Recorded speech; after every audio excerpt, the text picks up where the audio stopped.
Well, well, well. Final Four matchup versus Cote. He's definitely beaten me soundly in the other two battles we've had, and I just need to do a better job of conserving Magnezone, and that's basically it, because Magnezone is just so crucial.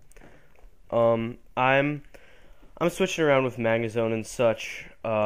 Cress is his only thing to wall Magnezone, but at the same time, it can't do anything to me. I can honestly, with Magnezone alone, I can get him out of Psychics, I can get him out of Moonlights, and it's really not a bad matchup for me.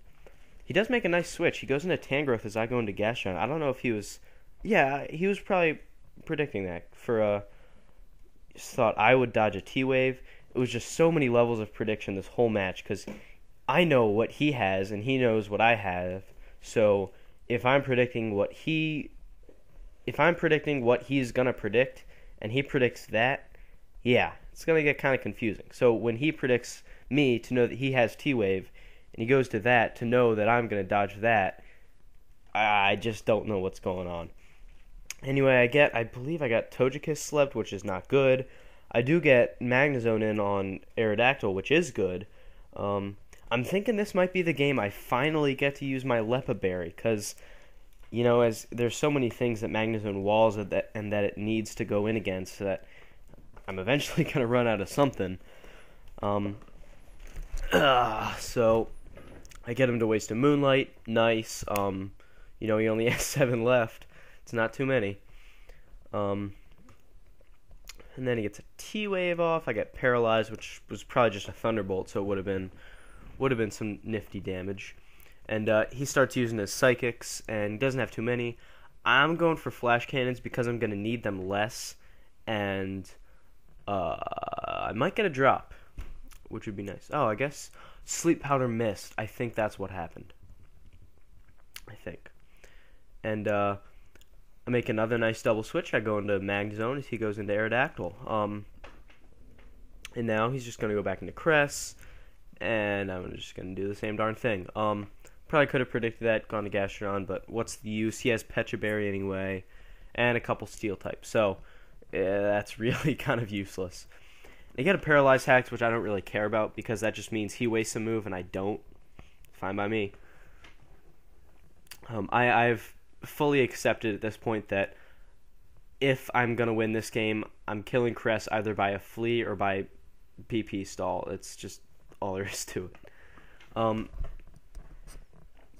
He's using a lot of Psychics, and I don't think he knew I had Rest, because I didn't use it ever before, especially when I got to low HP the last game, because I got critted there, and I was slower, so I couldn't do anything about it. So I finally Rest, and he's kind of annoyed about that. Now he knows that Magnezone can beat Cress.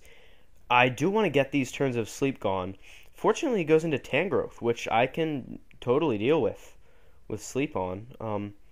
Problem is, he can Sleep something else now, since Magnezone rested on its own. So he is definitely allowed to use other stuff.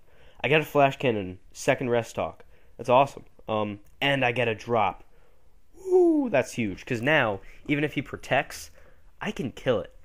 So he has to get the heck out of dodge right there. And I actually predict a Luke switch and go with Thunderbolt. If that paralyzed, oh boy, that would have been big. Because he would have had to go to Cress. Luke would have been low on HP. But regardless, that's still a great prediction for me. That means Luke is below half, and I can kill it probably with a Starmie Surf. Close Combat does 2 more damage this time than it did last game. God, is this... I really hope you guys don't hear this microphone squeaking. I think it's the earpiece squeaking against my ear, but it's really loud to me. I hope it's not audible on the thing. He wastes another Moonlight. He's not even trying to conserve them. I don't know what he's doing. And I'm just going to go for Surf, get a little bit of damage. No, nothing wrong with that. And right there, play of the game. I go to Magnezone as he goes into his MVP, And for the first time, and the only time for this entire team, I trap a steel type. Wow, I'm not going to waste any time resting, any of that crap. I'm going to kill Empoleon. It's his most valuable poke. It's gone. Wow, it walls my entire team once it gets a few iron defenses up. I'm looking pretty solid right now. He has Luke to take care of Magnezone, but that's it for Magnezone. And I mean, maybe Kingdra can get up a few dances, but 114 might be enough. Especially if I can rest. I go to Togekiss this time for Luke. I'm not sure why, but I did. I guess I just didn't want Cress coming back in. Okay. And he has to switch just in case of Air Slash because he can't let Luke die. It's his only thing for that Magnezone. In fact, I was hoping he would misplay that just because Air Slash was so obvious, and I was at half health. Now he gets a free Arrow switch, which is a bummer because he gets free Stealth Rock, and Stealth Rock is okay because I can Rapid Spin it, but I don't want him to get it for free. And this is where Cote starts to play like a champion. He's going to go into Cress to handle my Magnezone. Nothing new there. It's his only thing to handle Magnezone. I rest, so I get back to full health, which is great because now I can hurt stuff, and I don't have to take status. I'm up to full health. And right now, I'm looking back. I should not have switched. I should have burned sleep and made it so the next time I go in, I wake up. I don't really. I guess I just wanted to get Rocks down ASAP, because if he switches to Luke, then I don't get a chance to spin and all that. So I start Psychicking, because I think he's down at this point. He needs to make a move, and that move is going to be Kingdra. It's his only thing where he can take a hit and get a boost up. So he's going to have to go to Kingdra at some point. Unfortunately, I make that prediction one turn early. He does a great job of knowing I won't mispredict twice. So I don't get to 2-hit KO it with Psychic. I get it to about a third of HP. Vacuum Wave's not going to kill it. He made a great job of not only getting Kingdra in safely, but I didn't even get to Rapid Spin. And I don't have a choice. I have to let Starmie take this hit. Because if it's Outrage, then I can kill Kingdra, and I basically win the game from there. But he's going to use Draco Meteor, and I have about a 40% chance to live this. I didn't even realize till after, because I just assumed Starmie was dead. But Draco Meteor kills Starmie. With a miss, it's like 48-50 that I live, I die. So he played his odds there without knowing it, but it's absolutely the right move. Waterfall doesn't kill, and then it dies. Outrage kills it, but then Magnezone comes in, and it dies. That was his only chance. Right here, I'm going to make a questionable move. First off, I sack Ape just because I need Flash Cannon to kill it. I can't risk Sleep Talk, a 2 of 3 chance to Sleep Talk the what's it called, and it living. Sleep Talking Flash Cannon. I need Flash Cannon to kill it. Right here, I'm going to make a questionable choice. I go into Gastron. I've been asleep for 2 turns, I think. So I have a fairly decent chance to wake up and kill it. Also, if he goes for Outrage and kills me outright, again, Magnezone comes in. So I have a pretty decent chance to wake up and Earth Power for the kill. I don't get it. I still don't disagree with that play because Magnezone was just too important. I couldn't risk a 2 and 3 chance just yet. Which, of course, now I have to go for.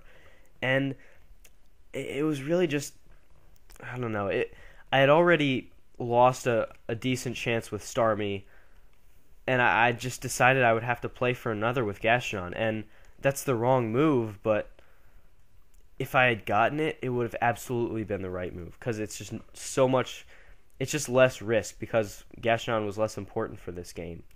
But I do lose Gastron, that's definitely big. She hasn't even gotten used until then in this fight, but that's huge. And I make another terrible play. I switched Togekiss in on a Psychic. I don't know why. I don't know what the heck was going through my mind, but that completely screws Togekiss over. It's dead now. There's nothing I can do about it. Starmie's dead. Stealth Rocks are up. It's dead. I have no idea what I was thinking. I thought he would use I don't even know. He couldn't use T-Wave. I'm asleep. I have no idea what I was thinking with that Togekiss switch, but it was absolutely the wrong play. With Gastrodon, that was me taking my chances on not letting Magnezone die. With Togekiss, that was pure stupidity. No excuse for that. In the Final Four match of the last Xerxes hosted tournament ever, inexcusable, cost me hugely because Togekiss can wish up forever as long as it only takes one hit when it comes in. Takes a T-Wave, get him in on a Moonlight, sure, that's fine. He can wish up, he's fine, and he can live a hit from basically anything he has except for Arrow. But no, I switch it in on the absolute wrong turn, and I pay huge for it. Right here, this would be the turn to switch to Togekiss. Can't do that now, it's dead. And from here, it's honestly, I don't have much of a chance. Luke can kill. It can kill Magnezone. I can probably switch Zam into it and take a. I don't think I can take a close combat and a bullet punch. So that's not going to work. He has Cress, which can just sit there forever, and it turns out he has Lunar Dance, which is a terrific choice of moves. I assumed it would be Reflect, which he would never go for, because the only physical moves I have are Close Combat and Rapid Spin. I am going to get a bit of luck here, if I remember correctly. I'm going to get a Flash Cannon on Sleep Talk, which means he doesn't get Leech Seed. And at the same time, of course... Oh, no, I don't. Okay. At the same time, of course, obviously, living with Starmie would have been the game. If Starmie lives on that Draco Meteor, it's game over right there. I don't care what you say, because Starmie can heal up on stuff. It would get a Gamelon Berry boost for one. Kingdra would be dead. Togekiss would be fine. Gastrodon would be fine. So I have fodder choices for Luke, and this stuff can come in and kill it, like Zam. Zam can live a +2 Bullet Punch, certainly, and kill. Not to mention Starmie means Rock Stay Up, which is also bad. So Starmie dying was definitely the biggest move of the game for him. Switching a Gastrodon to Empoleon would have won me the game if I get one of those chances or I go to Magnezone first. I don't know. I hate to get into that because I still don't disagree with Gastrodon. Just because if that choice had worked out for me, it would have been brilliant and I would have been in so much better shape. But I guess you've probably told by now, it's the end of the run. I just can't kill Cress. I can't take hits from oh wow, that's actually an awesome animation. I can't take hits from the Kingdra anymore, especially when it gets back up to full. So there goes my 2 and 3 chance to kill it on this turn. Maybe I can get paralysis. And since I'm sleep powdered here, I'm not rested. I actually try to wake up because I think of that as my only choice. I'm not going to try to get two 30% chances in a row. I'd play my odds with waking up and T-bolting. Because I can live a waterfall at this point, but unfortunately I don't wake up. Oh, I do. I sleep talk, but I get rest. Maybe if I had gotten Flash Cannon and Drop, or if I got T-Bolt, I would be okay, but not anymore. And I try to wake up that turn, and it doesn't work. Or maybe I was rested, and I forgot I burned a turn, but there goes Magnezone, and there's it. So it's the end of the tournament. Thanks for hosting it. I had a great time. I hope I tricked some of you with my ending on the last video. I think I did a great job of that. So thanks for watching. Good luck, Cote. I was rooting for you. I hear you didn't win, but that's a bummer. Thanks for watching.